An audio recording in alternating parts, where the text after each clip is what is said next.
स्वात घाटी की गहराई में, जहां बर्फ से ढकी चोटियां आकाश को छूती थीं और हरी भरी घाटियां नीचे फैली हुई थीं, एक शक्तिशाली जादूगरनी रहती थी जो अपनी अजेयता के लिए जानी जाती थी। उसका नाम जहरा था और सदियों से किसी भी योद्धा या जादूगर ने उसे चुनौती देने की हिम्मत नहीं की थी। उसकी शक्ति न तो उसकी मंत्रमुग्ध करने वाली छड़ी में थी और न ही उसके बोले गए मंत्रों में, बल्कि एक जटिल रूप से छिपे रहस्य में निहित थी। जहरा की आत्मा एक सुई की नोक पर टिकी हुई थी जो एक नाजुक अंडे के अंदर सावधानी से रखी गई थी। वो अंडा एक चतुर बत्तख के पेट में सुरक्षित था जिसने खुद को एक तेज खरगोश के भीतर छिपा लिया था। ये खरगोश एक प्राचीन पत्थर के संदूक में बंद था जो एक विशाल और ऊंचे ओक के पेड़ की सबसे ऊपरी शाखा पर टिका था। जहरा अपनी भयावह आंखों से उस स्थान पर लगातार पहरा देती थी जैसे कि उसका जीवन ही उस नाजुक श्रृंखला पर निर्भर करता हो। एक दिन राजकुमार कामरान अपनी बहादुरी और दयालु हृदय के लिए जाने जाते थे को जहरा की कैद में फंसी एक सुंदर राजकुमारी के बारे में पता चला। राजकुमारी गुलनार अपनी बुद्धि और सुंदरता के लिए प्रसिद्ध थी, कई वर्षों से जादूगरनी के बंदी थी और कामरान का दिल उसे मुक्त कराने की इच्छा से भर गया। अपनी यात्रा पर निकलने से पहले कामरान ने एक बुद्धिमान और बूढ़ी महिला से सलाह ली जो जादुई कलाओं और छिपे हुए ज्ञान में पारंगत थी। वृद्धा ने राजकुमार की दृढ़ इच्छा शक्ति को सुनकर सहानुभूति व्यक्त की। उसने अपनी झुर्रियों वाली उंगलियों से एक चमकता हुआ धागों का गोला निकाला जिसके रंग सूर्यास्त के आकाश के समान थे और उसे कामरान को सौंप दिया। राजकुमार, उसने कहा, उसकी आवाज धीमी लेकिन दृढ़ थी, ये धागों का गोला तुम्हें जहरा तक ले जाएगा। इसे जमीन पर फेंको और ये उस रास्ते को इंगित करेगा जिस पर तुम्हें चलना चाहिए। लेकिन याद रखना, जहरा को हराना आसान नहीं होगा। उसकी ताकत उसके शरीर में नहीं है बल्कि कहीं और छिपी हुई है। राजकुमार ने कृतज्ञतापूर्वक धागों का गोला स्वीकार किया। बूढ़ी महिला के शब्दों को याद करते हुए उसने गोले को जमीन पर फेंका।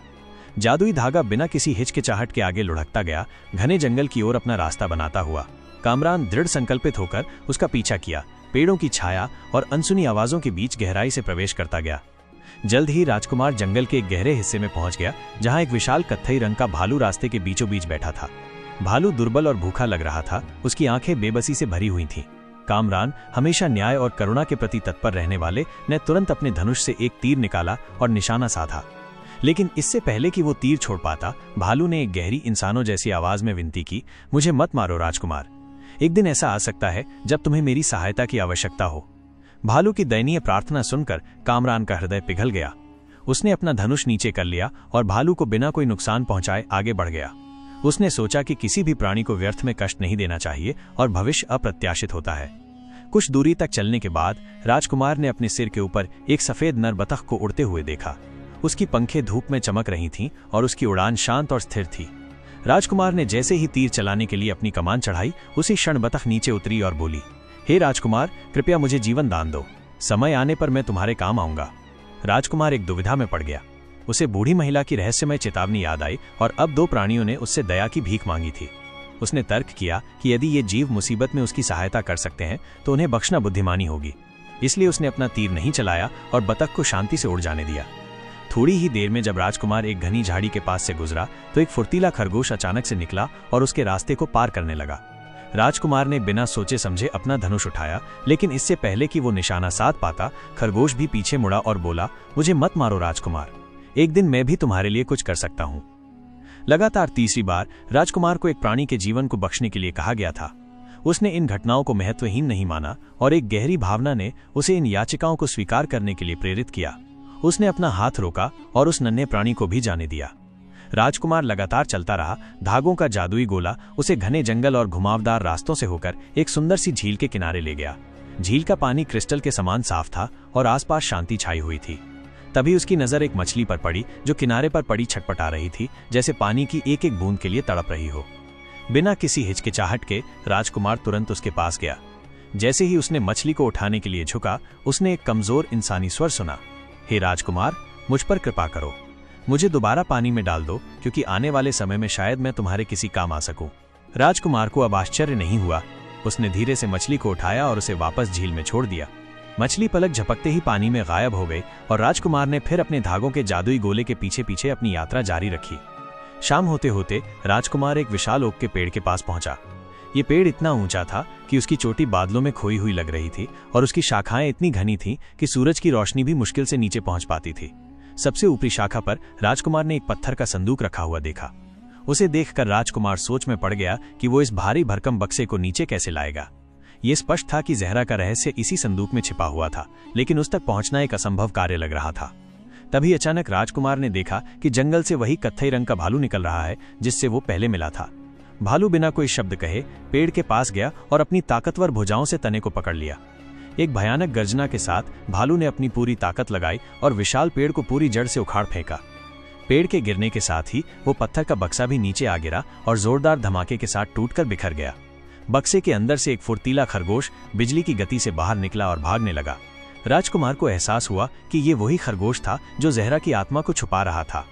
तभी अप्रत्याशित रूप से कहीं से दूसरा खरगोश आ गया। ये वही खरगोश था जिसे राजकुमार ने पहले जंगल में जीवित छोड़ा था। दूसरे खरगोश ने पहले वाले का पीछा किया, फुर्ती से उसके पीछे दौड़ा और उसे पकड़ लिया। जैसे ही दूसरे खरगोश ने पहले को फाड़ा, उसके भीतर से एक सफेद बतख उड़ती हुई आसमान में निकल गई। उसी पल राजकुमार ने देखा कि वही सफेद नर बतख तेजी से आ रहा है जिसे उसने पहले जीवन दान दिया था।